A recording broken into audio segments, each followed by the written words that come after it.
छोटा सा गांव है बारामती तहसील में, सोमेश्वर नगर, जहाँ से मैं आती हूँ। लड़की को पुणे भेजने की क्या जरूरत है, हॉस्टल में रखने की क्या जरूरत है। हर एक बच्चा अपने अपने जिले का टॉपर, बहुत कॉन्फिडेंट, इंग्लिश बात करने वाले। पता नहीं यहाँ पे मैं टिक पाऊंगी या नहीं। जॉब तो छोड़ दिया, लेकिन पता नहीं था आगे क्या होने वाला है। मेरा फाइनल सिलेक्शन नहीं हुआ तो मैं ऑलमोस्ट डिप्रेशन में जाने लगी। जो मेरा एक सपना था अफसर बनने का, वो पूरा होता नजर आया। और जब रिजल्ट आया, लेकिन उन्हें रास्ता पता नहीं, मुझे भी नहीं मालूम था, सिर्फ एक मंजिल थी।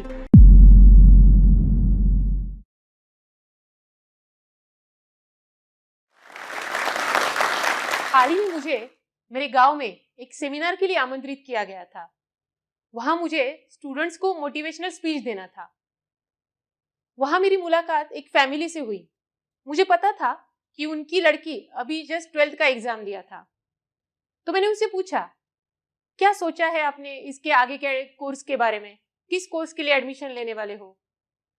तभी उन्होंने बताया, हमारे घर पे बड़ा शर्मीला माहौल है, हमने कभी इस बारे में कभी बात ही नहीं की, और क्या जरूरत है इसे आगे बढ़ाने की।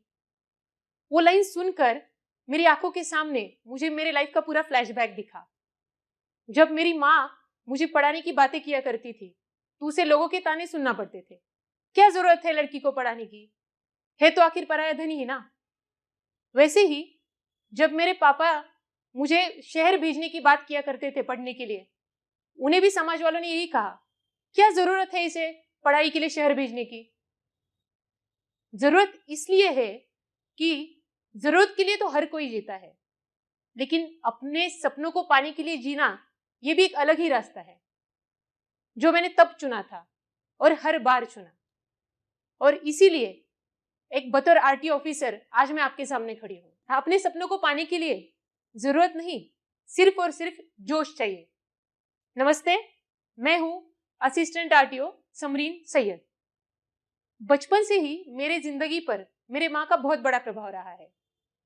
वो एक हाउसवाइफ है और सिर्फ 9वीं कक्षा तक पढ़ी हुई है, लेकिन वो एक ऑर्थोडॉक्स फैमिली से आती है और उनका एक सपना था कि वो जो ना पढ़ सकी वो उनकी बेटियों को पढ़ाए। और इस सोच के साथ मेरा दुनिया को देखने का नजरिया ही बदल गया। लेकिन इस घर की 4 दीवारों के बाहर जो दुनिया है, जो समाज है, उनके लिए आज भी लड़की एक बोझ के समान ही है। उनसे 12वीं हो गई, ग्रेजुएशन हो गया तो उसकी शादी करवा दो, यही आज की सोच है। मुझे आज भी याद है जब मेरे स्कूल में एक आईएएस ऑफिसर आए थे, उनका रुतबा, उनको मिलने वाली इज्जत देखकर मैंने तभी ठान लिया था कि मैं भी एक ऑफिसर बनूंगी।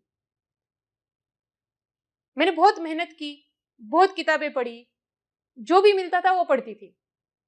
तभी लोग कहते थे, क्या जरूरत है ये इतना पढ़ने की, तुम थोड़ी आगे जाके जॉब करने वाली हो।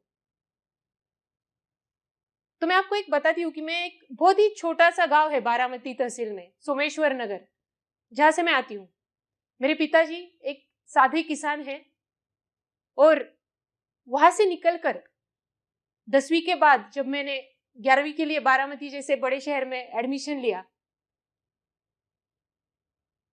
उस बड़े कॉलेज में जो बच्चे थे वो आईसीएसई बोर्ड, सीबीएसई बोर्ड, बहुत ज्यादा इंटेलिजेंट, बहुत कॉन्फिडेंट, और उन सब के बीच थी मैं, एक गांव की सीधी साधी मराठी मीडियम से एजुकेशन की हुई लड़की। इस शहर में और इस कॉलेज में अपनी एक अलग पहचान बना पाना बहुत ही मुश्किल होने वाला था।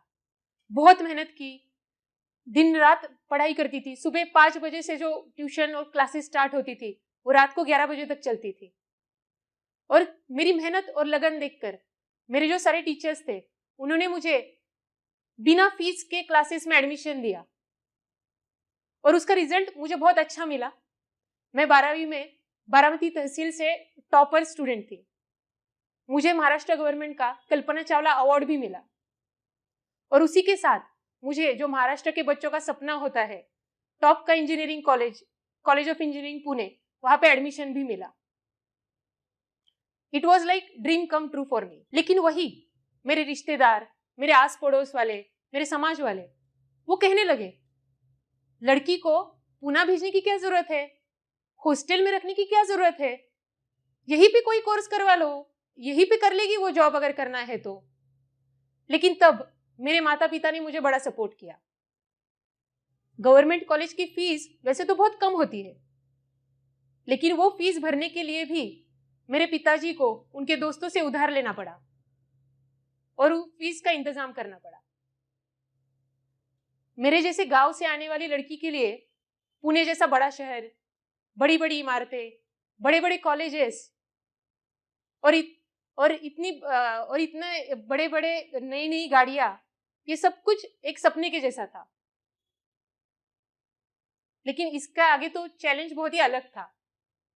मेरे कॉलेज में आने वाले सारे बच्चे महाराष्ट्र के सबसे इंटेलिजेंट क्राउड में से थे। हर एक बच्चा अपने अपने जिले का टॉपर, बहुत कॉन्फिडेंट, इंग्लिश बात करने वाले, सभी चीजों में ऑलराउंडर। पता नहीं यहाँ पे मैं टिक पाऊंगी या नहीं, लेकिन फिर एक बार मैंने बहुत मेहनत की। शुरुआत तो मैंने इंग्लिश सीखने से की। रोज मैं इंग्लिश न्यूज़पेपर पढ़ा करती थी, ऑक्सफोर्ड डिक्शनरी साथ में लेकर। मेरे रूममेट्स, मेरे फ्रेंड्स, इन सब से टूटी फूटी इंग्लिश में बात करती थी। उन्होंने मुझे बहुत एनकरेज किया, मेरी इंग्लिश इंप्रूव करने में बहुत हेल्प की। तभी मुझे एक प्राइवेट कंपनी के थ्रू स्कॉलरशिप मिली, जो सिर्फ लड़कियों के एजुकेशन के लिए प्रमोट करती थी। उनके थ्रू मैंने स्पोकन इंग्लिश क्लासेस किए, पर्सनैलिटी डेवलपमेंट क्लासेस किए, इंडस्ट्री ट्रेनिंग वर्कशॉप्स किए, जिसकी वजह से मेरा कॉन्फिडेंस लेवल बहुत हाई हो गया। और यहाँ पे भी मैंने अपने आप को प्रूव किया। 4 साल मैं कॉलेज की टॉपर थी और फाइनल ईयर में मुझे कैंपस प्लेसमेंट के थ्रू ओरेकल इंडिया जैसे बहुत बड़े मल्टीनेशनल कंपनी में बहुत अच्छे पैकेज पे जॉब मिला। It was again like dream come true for me. मेरे जैसे गांव से आने वाली लड़की के लिए ये बहुत बड़ी अचीवमेंट थी, बहुत बड़ी।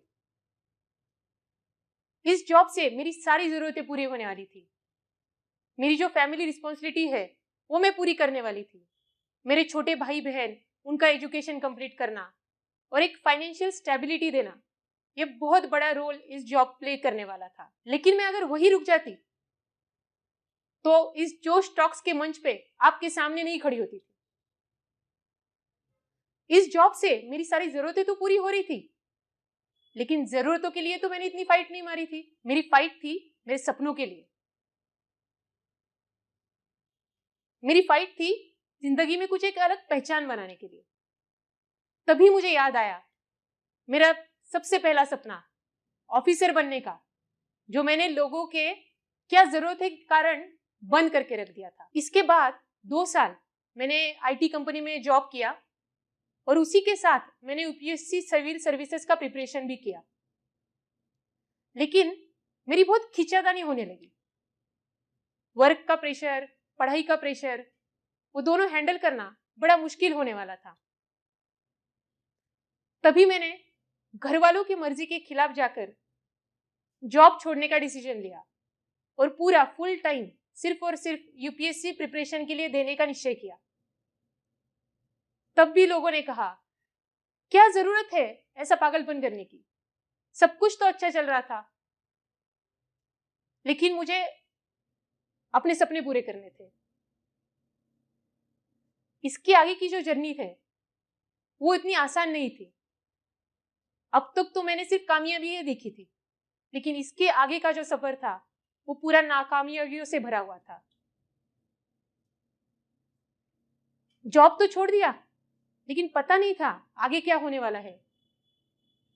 ये तो एक अंधेरे में तीर मारने के बराबर था। बहन और भाई की पढ़ाई कंप्लीट करना और पूरा एक फाइनेंशियल सपोर्ट देना सिर्फ पापा के आमदनी पे मुश्किल होने वाला था। लेकिन मुझे मेरे सपने पूरे करने थे। 2014-15 ये दोनों साल मैंने यूपीएससी सिविल सर्विसेज की मेंस दी, लेकिन मेरा फाइनल सिलेक्शन नहीं हुआ। तो मैं ऑलमोस्ट डिप्रेशन में जाने लगी थी। उसी दौरान मेरे पिताजी को बहुत मेजर दिल का दौरा पड़ा और तभी महसूस हुआ कि फाइनेंशियली हम बहुत अनस्टेबल हो गए थे। इसलिए मैंने फिर से आईटी में जॉब करने का डिसाइड किया। उसी समय मेरी एक फ्रेंड ने मुझे एमपीएससी देने के बारे में सजेस्ट किया। तो मैंने सोचा क्यों नहीं, मेरा पूरा एजुकेशन वैसे भी मराठी मीडियम से हुआ था, तो मैंने बहुत प्रिपरेशन करके एमपीएससी की एग्जाम दी और उसके थ्रू मुझे असिस्टेंट आरटीओ की पोस्ट मिल गई और मेरा अफसर बनने का सपना सच हो गया। तो अब सोच लिया था कि एमपीएससी एग्जाम देना है, प्रीलिम्स दे दिया और उसमें मेरा सिलेक्शन हो गया मेंस के लिए। तो मेंस के लिए बहुत पढ़ाई की, जिसमें मेरा यूपीएससी की जो पढ़ाई थी वो थोड़ी बहुत ओवरलैप हो रही थी और मेरा मेंस भी क्लियर हो गया और मुझे इंटरव्यू के लिए कॉल आ गया और मेरा इंटरव्यू भी बहुत अच्छा गया। जो मेरा एक सपना था अफसर बनने का वो पूरा होता नजर आया और जब रिजल्ट आया तो मुझे असिस्टेंट आरटीओ की पोस्ट मिली थी। मैं बहुत खुश हो गई कि इतनी मेहनत के बाद आज मेरा सपना सच हो रहा था और आज मुझे इस पोस्ट पे 5 साल हो गए। एक सपने के जैसा लगता है सब कुछ। मुझे मेरे डिपार्टमेंट के थ्रू दूरदर्शन पे इंटरव्यू देने का भी मौका मिला। मेरे जिले में हर एक स्कूल कॉलेजेस में मुझे चीफ गेस्ट के तौर पर बुलाया जाता है। वहां की लड़कियां मुझे यूनिफॉर्म में देखकर बहुत प्रभावित हो जाती है और उनमें भी अपने सपनों को पैदा करने की एक चाह निर्माण होती है। ये सब देखकर मुझे बहुत खुशी होती है। आज जब मैं अपने गांव जाती हूँ तो वही लोग जो कहते थे क्या जरूरत है लड़की को पढ़ाने की, वही लोग कहते हैं 10 मिनट तो घर पे आ जाओ, रुखसार की पढ़ाई के बारे में बात करनी है। उसी रुखसार और उसकी जैसी बहुत सारी लड़कियों के लिए, उनके सपनों को पूरा करने के लिए मैं जो कुछ कर सकती हूँ वो सब कुछ करूंगी। आज भी कुछ रुखसार है जिन्हें अपने काबिलियत पर भरोसा नहीं है। आज भी कुछ रुखसार है जिनके अपने कहते हैं क्या जरूरत है इन्हें पढ़ाने की। आज भी कुछ रुखसार है जो गांव, शहर और अपने परिवार के दायरों के बाहर निकलकर कुछ करना तो चाहती है, लेकिन उन्हें रास्ता पता नहीं है। मुझे भी नहीं मालूम था, सिर्फ एक मंजिल थी और रास्ता अपने आप बनता गया। तो मैं सब लड़कियों से यही कहना चाहती हूँ, खुद पे भरोसा रखो और सपने देखो, रास्ता अपने आप बन जाता है। Thank you so much. It is said that when you educate a woman, you educate an entire generation. नारी सशक्तिकरण पर ये पंक्तियां हमारे दिल को जोश और हिम्मत से भर देती हैं। ऐसी ही हिम्मत भरी कहानी अभी हमने सुनी जोश टॉक्स पर और हमें उससे काफ़ी प्रेरणा भी मिली। ऐसी ही कहानी है लक्ष्मी जी की, जिन्होंने CS करके बड़े शहर में वो आए जॉब का सपना लेके, पर उन्हें यहाँ जॉब नहीं मिल पाई। पर उन्होंने हिम्मत नहीं हारी, जोश के साथ उन्होंने कम्युनिकेशन स्किल्स पर काम किया और आज एक बड़ी कंपनी में वो काम कर रही हैं। आज की महिला दुनिया के साथ कदम से कदम मिला रही है। चाहे कितनी भी मुश्किलें आए, कितनी भी प्रॉब्लम्स आए, अब हमें उड़ने से कोई नहीं रोक सकता। हाँ, अगर कुछ रोक सकता है तो वो है सही स्किल का ना होना। लेकिन अब जोश के साथ हमें कोई डर नहीं। लक्ष्मी जी की ही तरह कई स्टूडेंट्स जैसे कि वैशाली जी, नीला, प्रणाली, आरती और उषा जी ने मिलके जोश स्किल्स के साथ विभिन्न स्किल्स जैसे कि spoken English, communication skills, personality development, finance, business building सीखकर आज अपनी अलग पहचान बनाई है। अब स्पोकन इंग्लिश की ही बात कर लेते हैं। यहाँ पे आप लाखों स्टूडेंट्स के साथ डेली बोलने की प्रैक्टिस कर सकते हैं to become fluent in English communication. एक सेफ, स्मूथ एक्सपीरियंस और जोश के विश्वास के साथ। Every powerful woman has one thing in their heart, and that is Josh. Now you can also become successful by keeping Josh in your heart and in your phone. आज ही अपने जैसे लाखों स्टूडेंट के साथ भारत के number 1 spoken English learning app जोश skills app के साथ अपनी इंग्लिश लर्निंग जर्नी शुरू करें।